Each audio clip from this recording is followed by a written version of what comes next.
Deuxième symptôme que je voulais voir avec vous aujourd'hui, c'est la colère. Ce sont des symptômes de... La maladie de nos cœurs.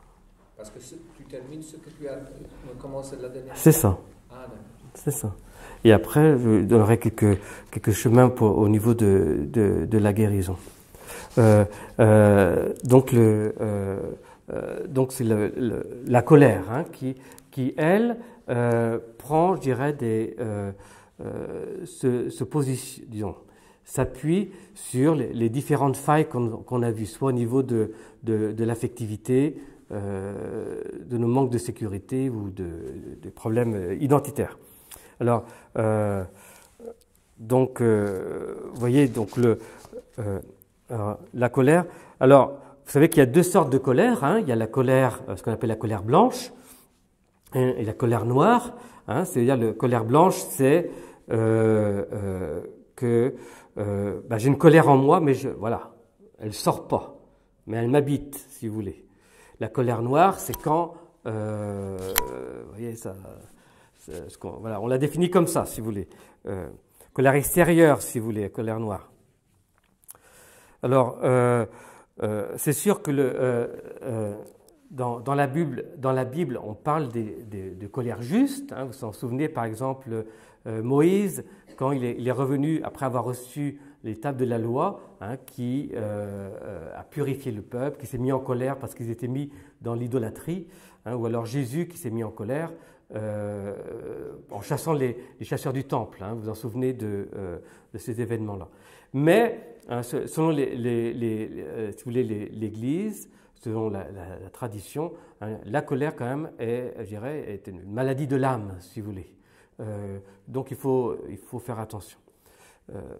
Rares sont, je dirais, ceux qui peuvent se dire c'était une colère, je dirais une sainte colère. Alors on dit toujours nous c'est une sainte colère, mais bon, faire attention, quoi.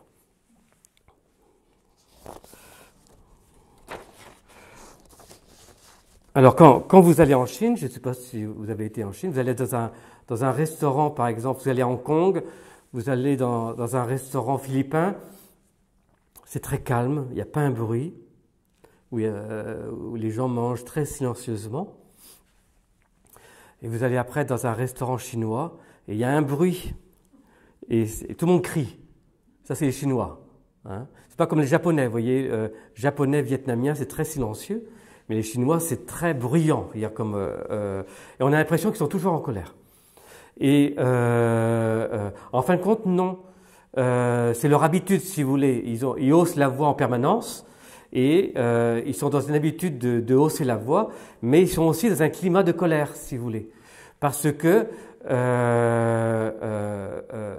dirais, la société chinoise est très compliquée. Et donc, ils sont tous un peu des cœurs brisés, si vous voulez. Et donc, vous voyez, il y a un climat de colère qui les habite assez profondément. Vous savez quelles sont les choses qui habitent le cœur des Chinois? Pourquoi on dit que c'est des cœurs brisés? Est-ce que vous savez ça? Vous savez pas? Alors, la première chose, c'est que la femme ne vaut rien. Je veux dire que il n'y a vraiment pas d'égalité dans la plupart des provinces chinoises, si vous voulez. La femme n'a pas d'héritage, quoi. Dans les maisons, vous voyez, dans les familles, elle n'a pas sa part. La plupart du temps, maintenant ça a changé dernièrement, mais avant, jusque dans les années 80-90, les femmes ne pouvaient pas, la plupart ne pouvaient pas étudier. Donc la deuxième, c'est que souvent les Chinois, je dirais, ils allaient travailler à droite ou à gauche, et une fois que ils se retrouvaient, les couples se retrouvaient après le mariage, et puis chaque année pour le Nouvel An chinois, et puis déposaient les enfants chez la grand-mère. Donc c'est souvent ce qu'on appelle les maikong, qui allaient travailler dans les usines à droite ou à gauche, mais donc c'est pas les parents qui ont élevé les enfants. Donc il y a une rupture affective très forte, si vous voulez. La troisième chose, par rapport aux Chinois, c'est qu'il n'y a pas de propriété privée. Et donc, vous pouvez déposséder de votre terre. D'abord ça, elle ne vous appartient pas, on vous permet de l'utiliser. Vous pouvez l'utiliser 30 ans ou 50 ans, et si le gouvernement veut, par exemple, faire quelque chose sur cette terre, vous n'avez rien à dire. Et donc, beaucoup ont été dépropriés, comment j'appelle ça, désappropriés de leurs biens, si vous voulez, et sans qu'ils puissent dire quoi que ce soit.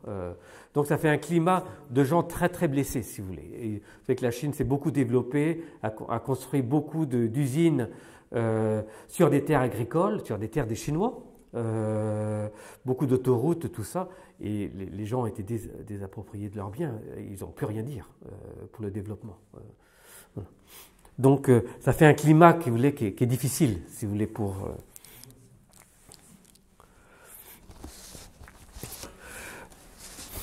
Nous allons, au niveau de la Bible, je vais vous donner quelque chose par rapport à la parole de Dieu, par rapport à la colère, pardon.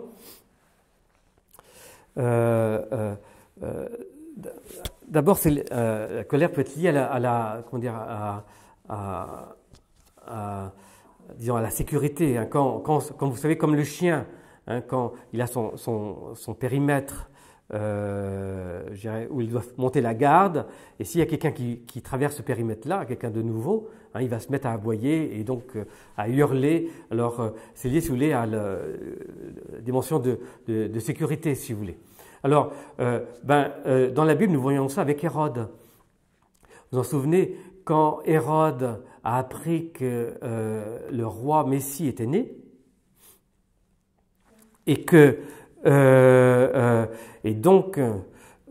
les trois rois mages sont venus et après ont retourné par un autre chemin.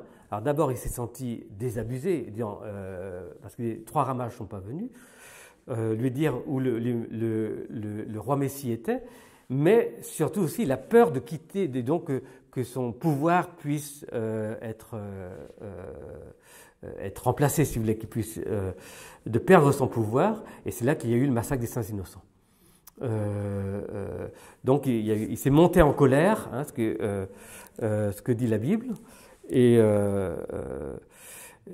donc la colère l'a conduit au meurtre. Hein, et donc vous voyez, c'est pour ça que Jésus dit dans les évangiles, hein, ne vous mettez jamais en colère. Il en répondra au Sanhédrin, répondra au tribunal, parce que si elle nous habite, elle peut nous entraîner à des comportements qui nous dépassent. Ça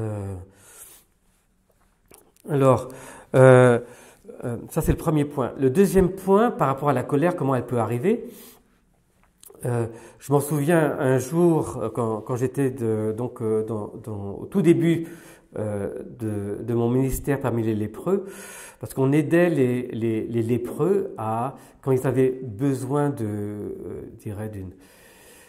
d'une intervention chirurgicale, soit d'une amputation, soit de faire un examen assez approfondi pour voir s'il était possible de les soigner ou pas.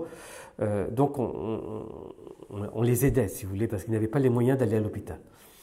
Mais on avait pris la décision d'aider simplement les lépreux, pas les familles des lépreux, parce que là c'était trop. Vous voyez, c'était trop de personnes à soigner, et le chef du village nous avait dit non, vous n'aidez à soigner que les lépreux, que les malades, que les personnes atteintes de la lèpre, mais les autres vous aidez pas. Et puis j'avais embauché un des lépreux pour faire telle ou telle chose dans le village. Et puis sa femme est tombée malade. Et sans trop savoir ce qu'elle avait. Mais sa femme n'est pas lépreuse. Et il me demandait de pouvoir aider sa femme aussi.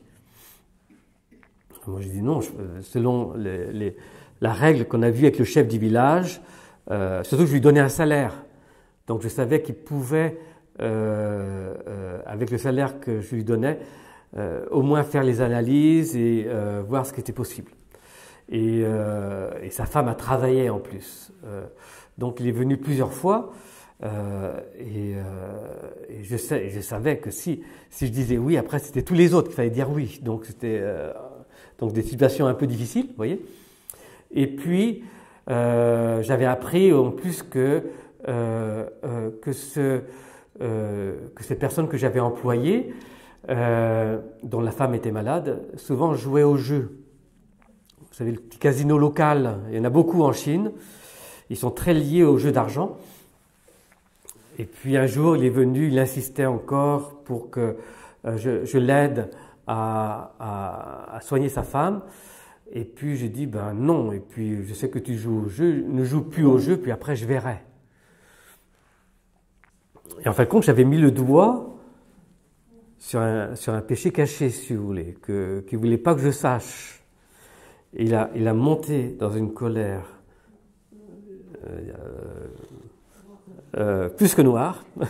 Je ne peux pas vous dire quelle couleur que c'était. Il est entré chez moi. Il savait, il a pris le couteau de cuisine. Un couteau de cuisine en Chine, vous savez, c'est pas les petits couteaux, hein, c'est les petites haches. Et donc il s'est couru après moi avec une hache. Il court plus vite que moi quand même, vous voyez ce que je veux dire. Et comme je l'ai vu arriver, et en fin de compte, il ne pouvait pas se contrôler.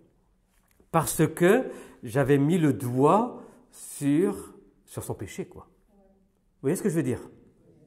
Et donc, il a explosé. C'était incontrôlable. Hein.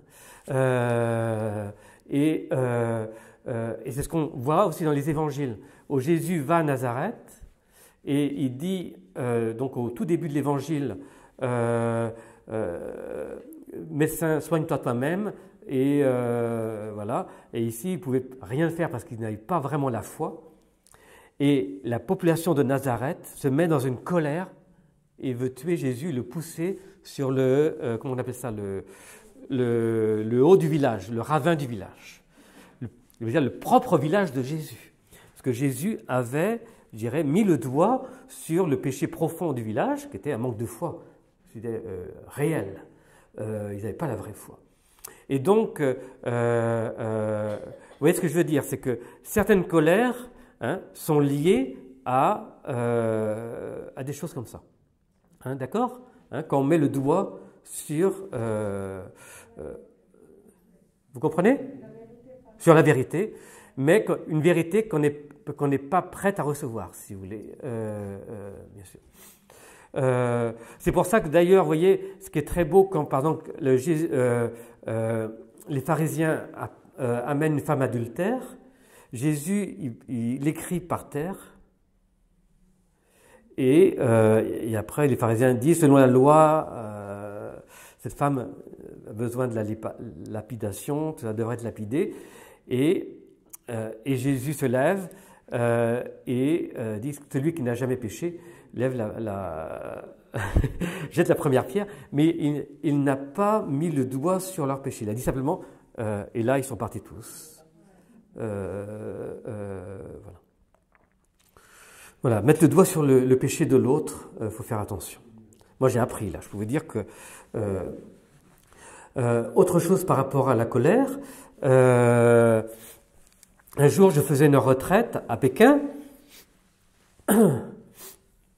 pour des Français. Et puis tout d'un coup, il y a un monsieur qui s'exprime, qui me dit j'en ai marre, moi je ne sais pas comment faire, tous les dimanches je me mets en colère. Donc devant tout le monde, c'est une assemblée comme celle-là, vous voyez, et puis tout d'un coup il y a un monsieur qui s'exprime comme ça, et puis donc bon, et puis il dit ben, c'est à cause de ma femme. Alors sa femme était juste là en plus, parce que le dimanche, vous voyez, elle sait très bien que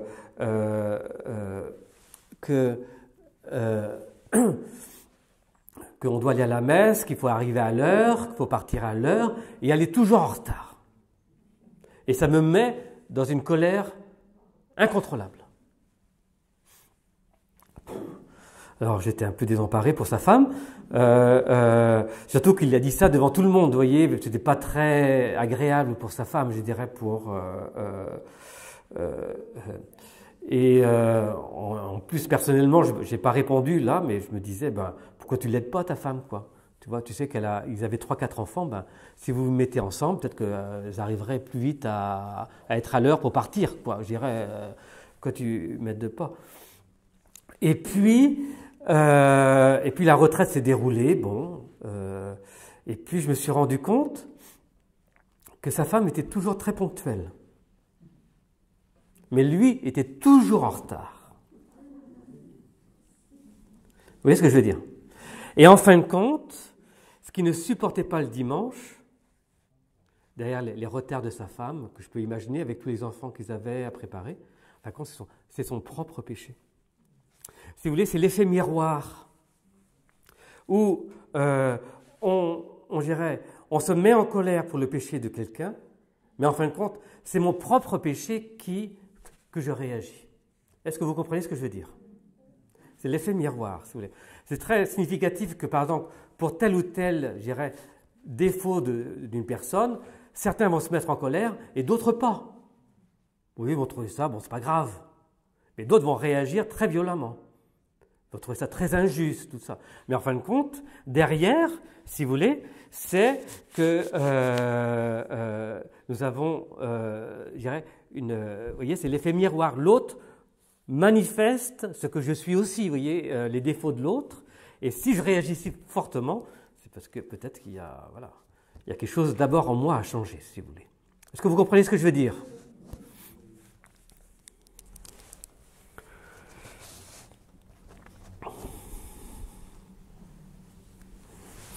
Autre chose, là c'est, je dirais plus un truc personnel que je veux dire. Quand je suis arrivé en Chine, j'étais dans une situation un peu nouvelle, hein. Et puis je me suis rendu compte, c'est d'autres qui m'ont dit, mais pourquoi tu te mets toujours en colère par rapport à moi? Alors, et c'est vrai, je me mettais toujours en colère. Et c'est quelque chose qui ne m'arrivait pas, d'habitude. Vous voyez? Je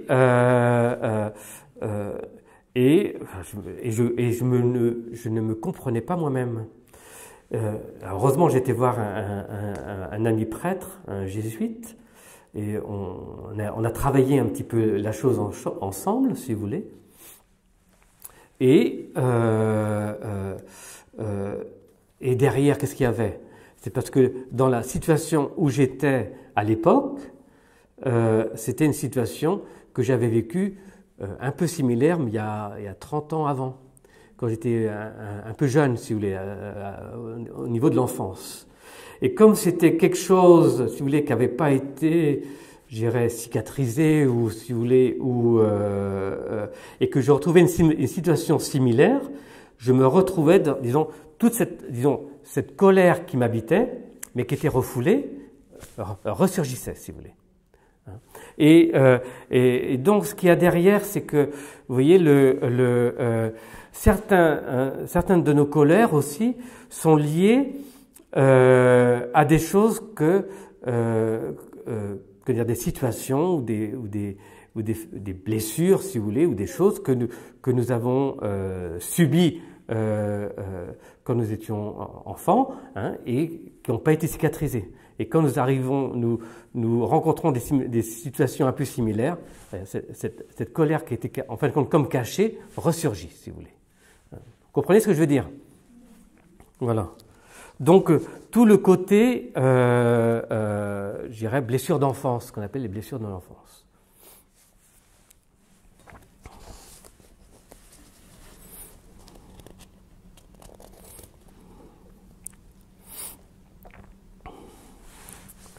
Alors, par rapport à la colère, disons, comment la gérer?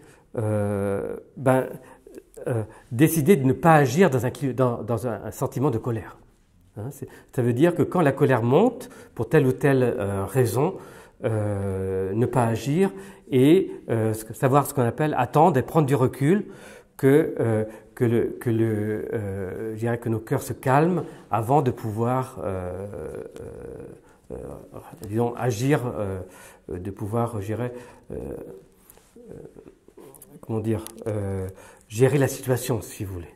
De ne rien faire dans un climat de colère. Hein, je dirais que c'est une décision à prendre, hein, de ne pas se laisser avoir par la colère. La deuxième, ça j'avais appris ça, hein, se mettre à la place de l'autre. Ça veut dire que cette personne qui m'énerve, qui me met en colère, voilà. Imaginez, allez, je me mets à la place de l'autre et donc être son avocat, vous voyez, plutôt que d'être son accusateur, si vous voulez. Et donc apprendre à, je dirais, d'une part prendre recul par rapport à mes propres colères, et puis, allez, je me mets à sa place. Si je serais à sa place, comment je réagirais moi-même? La troisième, c'est vrai, il y a un type de caractère qui se met souvent en colère, ce qu'on appelle les perfectionnistes, hein, ceux qui sont très au niveau de plutôt, je dirais, dans les détails, qui ne supportent pas les détails, que tout doit être fait parfaitement, en toute chose, et un type de caractère de personne comme cela. Hein. Alors il faut que cela, ils fassent attention, parce que ça peut être voilà, très, je dirais, invivable pour d'autres. Et puis, alors, on se souvient de Éphésiens 4, la lettre de Saint Paul en Éphésiens, hein, 4, verset 26, hein, que le soleil ne se couche pas sur votre colère. Ça veut dire que quand la colère vient, il faut se réconcilier avant la nuit, dans le sens où, voilà, si une colère qui dure, on ne sait pas quelle proportion ça peut avoir. Ce sentiment de colère qui peut m'habiter. Et puis donc pardonner, évidemment. Un jour, je vais dans une maison de retraite. J'étais séminariste à l'époque. C'était pas en Chine, j'étais en Suisse. Et le prêtre me disait, va visiter les chrétiens qui sont dans cette maison de retraite. Et puis, il y avait donc je visitais les chrétiens, tout ça très bien. Et puis, il y a une dame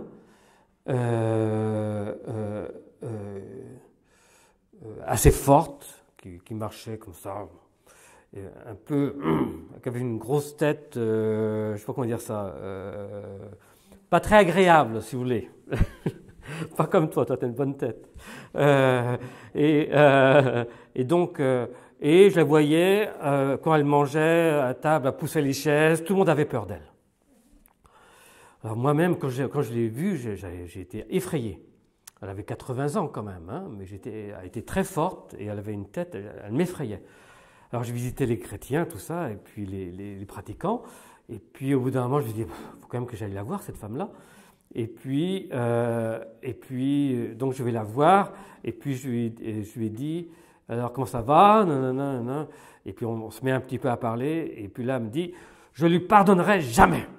Voilà. Puis je ne sais pas pourquoi elle me disait ça, vous voyez, c'était quelque chose qui l'habitait.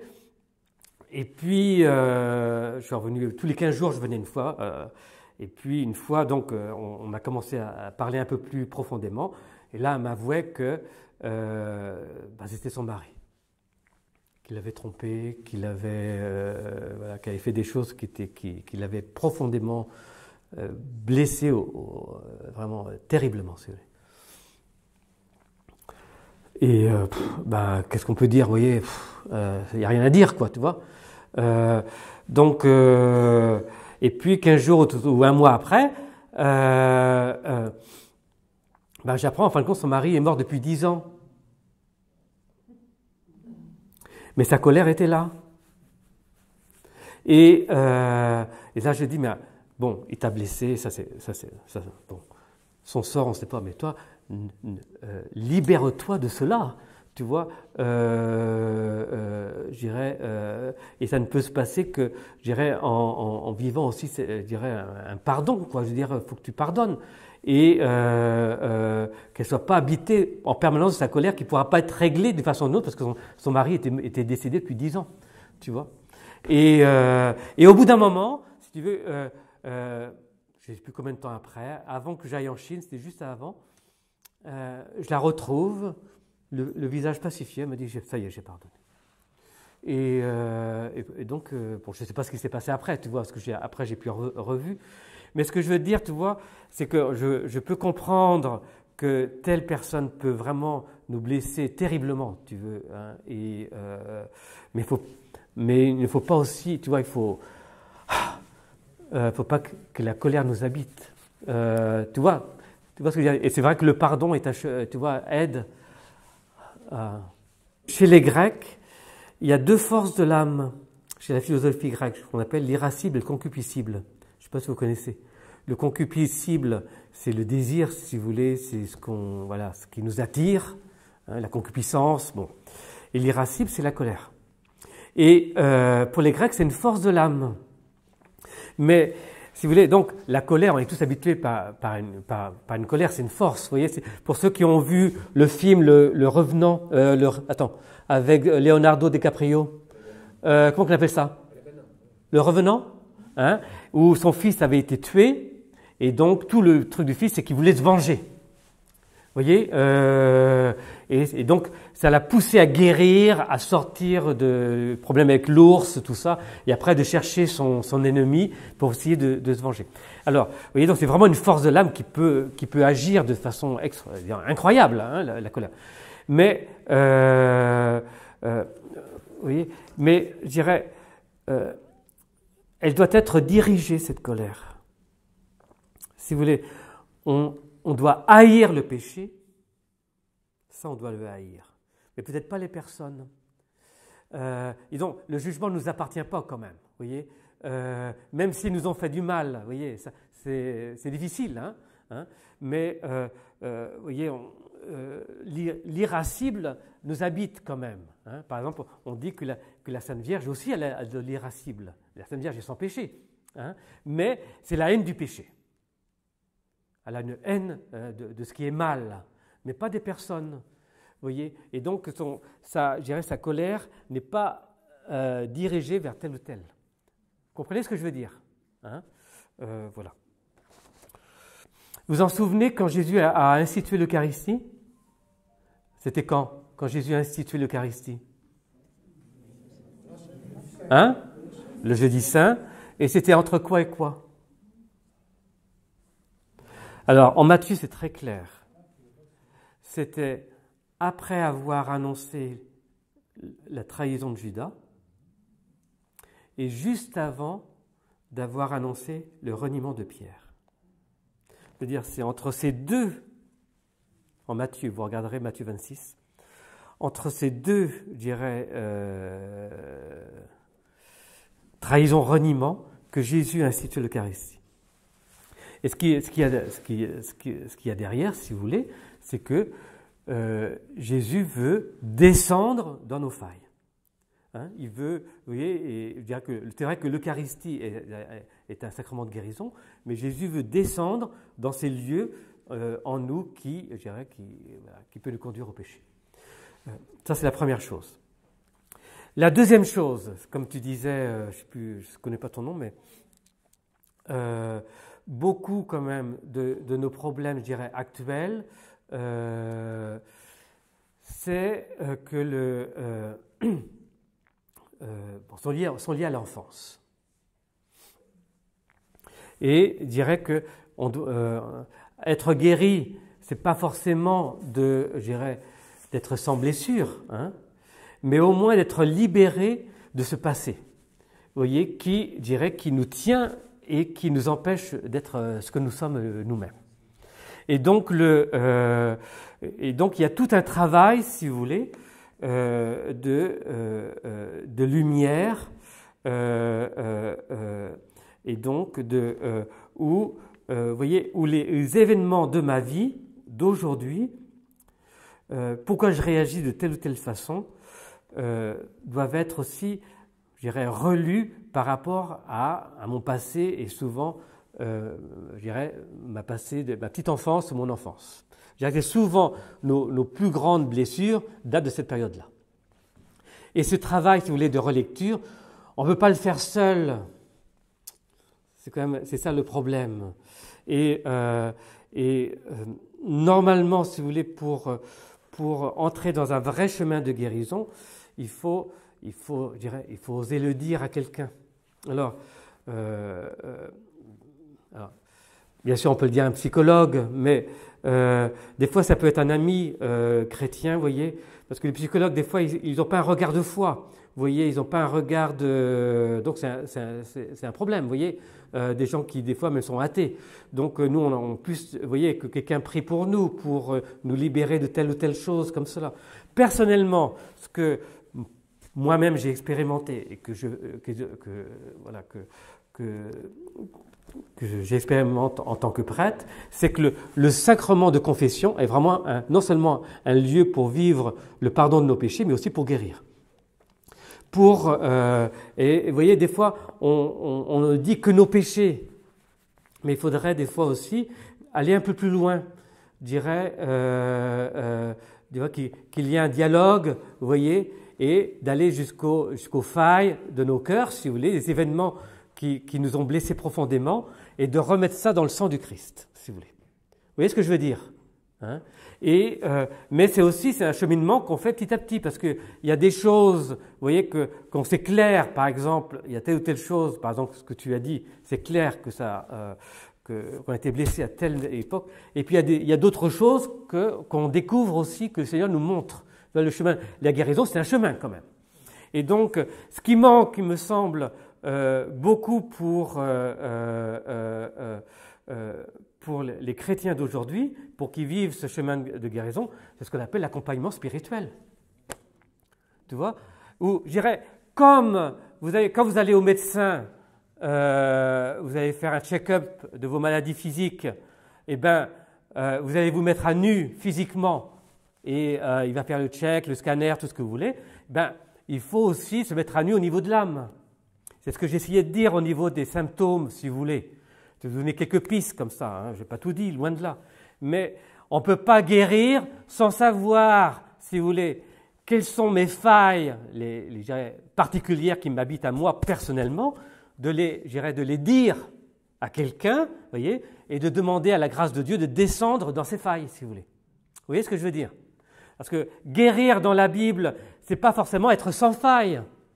On le voit avec le Christ, hein, ressuscité, qui apparaît avec ses plaies. C'est quand même particulier cela. Je veux dire que Jésus, qui est Dieu, vous voyez, qui a été crucifié, hein, il aurait pu apparaître ressuscité sans plaies. Vous voyez? Mais c'est ces plaies qui sont maintenant source de guérison pour nous. Et donc, ces lieux, ces blessures sont devenus, je dirais, ont été transformés.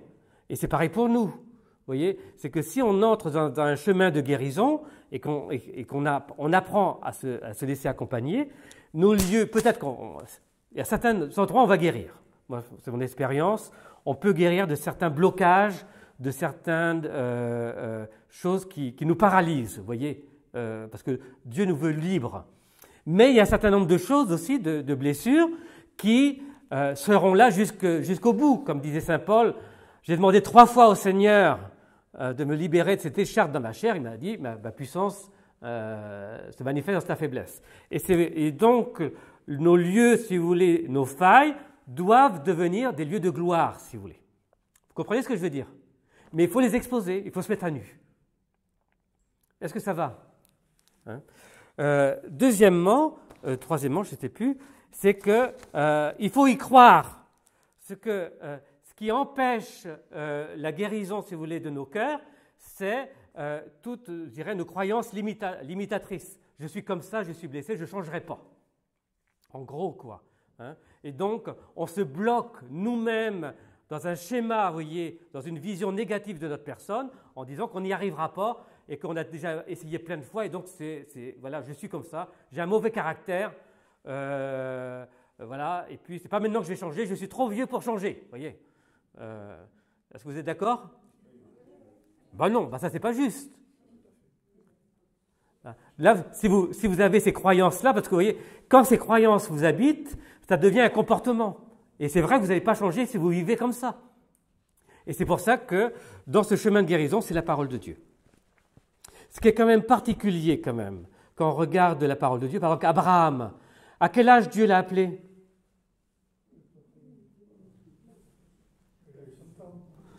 À quel âge Dieu a appelé Abraham? Non, pas encore. Quand même. 75, 78, je ne sais plus. 78. Moïse, à quel âge Dieu l'a appelé? Il était quel âge Moïse? 25 ans, tu reliras ta Bible. 80. 80. Quand Moïse a tué l'Égyptien, il avait déjà 40 ans, et après il a passé 40 ans au désert, et c'est à 80 ans qu'il a eu le buisson ardent, et que Dieu l'a appelé et soit le chef de mon peuple. Il avait 80. Vous voyez, et ce qui nous afflige, par exemple Zacharie, le Nouveau Testament, ça commence comme ça. Zacharie, le papa de Jean-Baptiste, il n'était pas tout jeune. Ben non. Voilà. Et vous voyez, c'est que Dieu manifeste sa gloire quand même. Hein, il choisit des gens qui, on pourrait dire, ben c'est fini quoi. Ben non, c'est là que ça a tout commencé.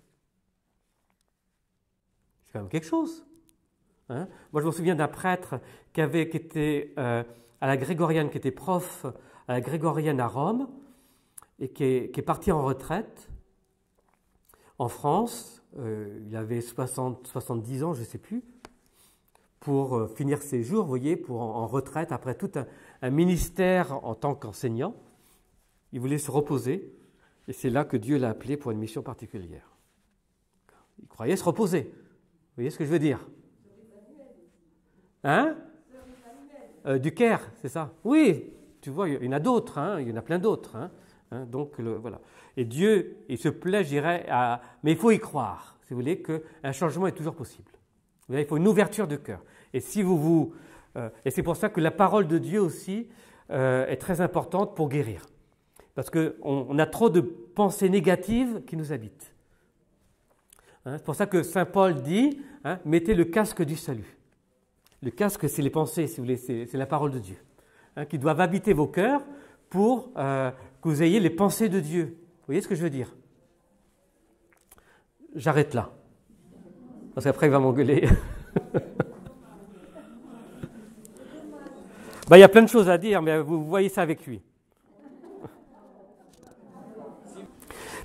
Si vous voulez, ce qui est bien, c'est que, moi je dirais, ce qui est important, c'est vrai, c'est l'accompagnement, le sacrement de confession, et des fois, il y a des choses au niveau de blocage intérieur ou d'autres choses qui ont besoin du sacrement des malades. Mais pas que pour des problèmes physiques, vous connaissez, pour des problèmes intérieurs. Mais il faut faire le symptôme, il faut y croire, et on n'est pas toujours guéri, mais au moins on reçoit la force ou on reçoit la grâce pour vivre avec cette faille-là, si vous voulez. Donc le sacrement des malades, est sous-exploité dans l'Église. C'est vraiment un problème, parce qu'il pourrait être utilisé beaucoup plus que prévu. Et donc, je termine. Faites un check. Vous savez, Sainte Thérèse d'Avila disait que l'âme est un château. Vous en souvenez, ça? Le château de l'âme, selon Sainte Thérèse d'Avila. Vous connaissez pas? Non. Elle explique que dans notre âme, il y a plusieurs demeures. Et que dans chaque demeure, il y a un serpent à chasser. Alors, vous inquiétez pas, on n'est pas possédé, c'est pas ça. Mais il faut laisser entrer la lumière dans chaque pièce de notre âme. Vous comprenez? Et donc, il faut le mettre à nu, si vous voulez. Il faut ouvrir les portes. Alors, ce qui est important, d'une fois, c'est que vous voyez, je dirais, quelle pièce de votre âme a le plus besoin, que vous soyez clair. Parce que ce qui nous manque, si vous voulez, c'est notre inconnaissance de nous-mêmes. Vous voyez? On est tous dans l'action, et en fin de compte, on ne se connaît pas, et on ne connaît pas nos blessures, et on vit avec ça sans trop chercher à guérir. Et c'est un problème, parce que si on est guéri, on sera beaucoup plus, je dirais, fécond dans notre travail et beaucoup plus actif, vous voyez, et plus justement. Donc ce chemin de guérison est vraiment important. Alors, Sainte Thérèse d'Avila donc parle des demeures. Donc, retenez qu'il y a plusieurs demeures dans notre âme à chacun. Alors, la première, hein, c'est la chambre de la sensibilité. Alors ça veut dire quoi? C'est les sens. Vous vous en souvenez des sens? Le goût, l'ouïe, l'odorat, le toucher et la saveur. Il faut fermer la porte, c'est ça, oui. Eh bien, quel sens vous avez un problème? Quel sens pour vous est plus difficile? Vous voyez, dans ce chemin de guérison, il faut être aussi réunifié avec notre propre corps. C'est non seulement être unifié avec notre âme et notre passé, mais aussi à notre propre corps. Et donc, il y a toute une, on est tous, on souffre de ce manque d'unification de notre être profond, corps et âme et esprit. Et donc, voir dans cette chambre de la sensibilité, hein, l'odorat, le goût, la vue, l'ouïe, quel est le sens où c'est plus difficile pour moi? Par exemple, certains, ça va être la vue. Ils iront toujours regarder des choses qui ne vont pas. D'autres, d'écouter des choses qu'ils ne devraient pas écouter. D'autres, un problème avec la nourriture, vous voyez, au niveau du goût. Donc, je dirais que c'est important, vous voyez, de pouvoir mettre le doigt sur cette chambre-là. Sur quelle partie j'ai besoin de trouver une guérison et de devoir mettre un effort. Deuxième pièce, la pièce de la mémoire. Ben, c'est tous les souvenirs pénibles. Quels sont mes souvenirs pénibles? Qui reviennent sans cesse et qui sont liés des fois avec, je dirais, à des événements hein, qu'on a pu vivre, mais voilà, et des fois des choses qu'on ne peut pas, vous voyez, qui sont en nous et qu'on n'arrive pas à préciser d'où ça vient, mais des images, des choses comme ça qui reviennent sans cesse. La pièce de la mémoire. C'est bien de le dire. Alors, vous savez qu'il y a des études psychologiques au niveau de tout le côté des rêves, le côté de l'imaginaire, mais c'est pas neutre, si vous voulez. Tout ce côté-là manifeste, si vous voulez, le côté, ce qu'on appelle l'inconscient, hein, c'est qu'on ait mémoire, si vous voulez. Et c'est que tous les événements qu'on a vécus quand on était jeune ou autre, mais surtout à notre jeune temps, sont imprimés en nous. Et donc ressurgissent par des images ou par des... et donc de pouvoir préciser, vous voyez, quels sont ces rêves ou ces images qui me reviennent sans cesse, m'aide à me comprendre aussi mieux. Vous comprenez? La pièce de la mémoire. La pièce des émotions, ce qu'on appelle les passions. Qu'est-ce qui côté affectif que je parlais tout à l'heure, vous voyez, qu'est-ce qui voilà, où ça prend trop d'ampleur, vous voyez, tout ce côté émotionnel. Hein, de pouvoir, parce que des fois, vous voyez, il y a des personnes qui ont souffert, par exemple, d'avoir manqué d'affection et qui vont, comment on peut dire ça en français, qui vont être très possessifs, voilà.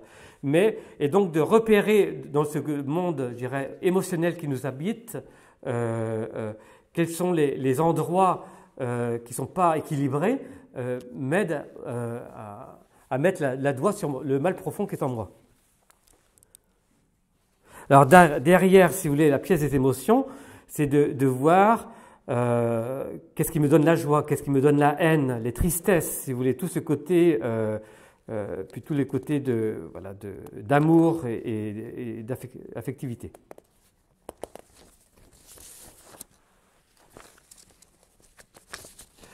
La pièce de l'intelligence, là c'est par rapport aux fausses idées. Parce que des fois, ce que j'ai appelé tout à l'heure, on a des croyances qui ne sont pas justes. Et donc, donc dans cette pièce-là, on a besoin d'être purifié aussi, si vous voulez. Où on nous a inculqué des choses qui des fois étaient pas...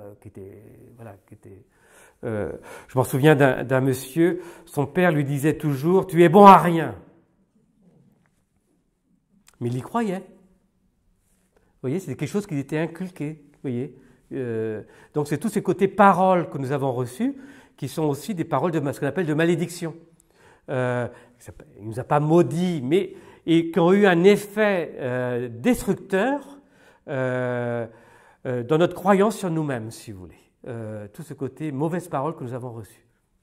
Qui est lié, bon, et ce qui fait qu'on croit des fois que, voilà, ou alors t'es moche, et la personne va être, alors qu'elle est magnifique, vous voyez.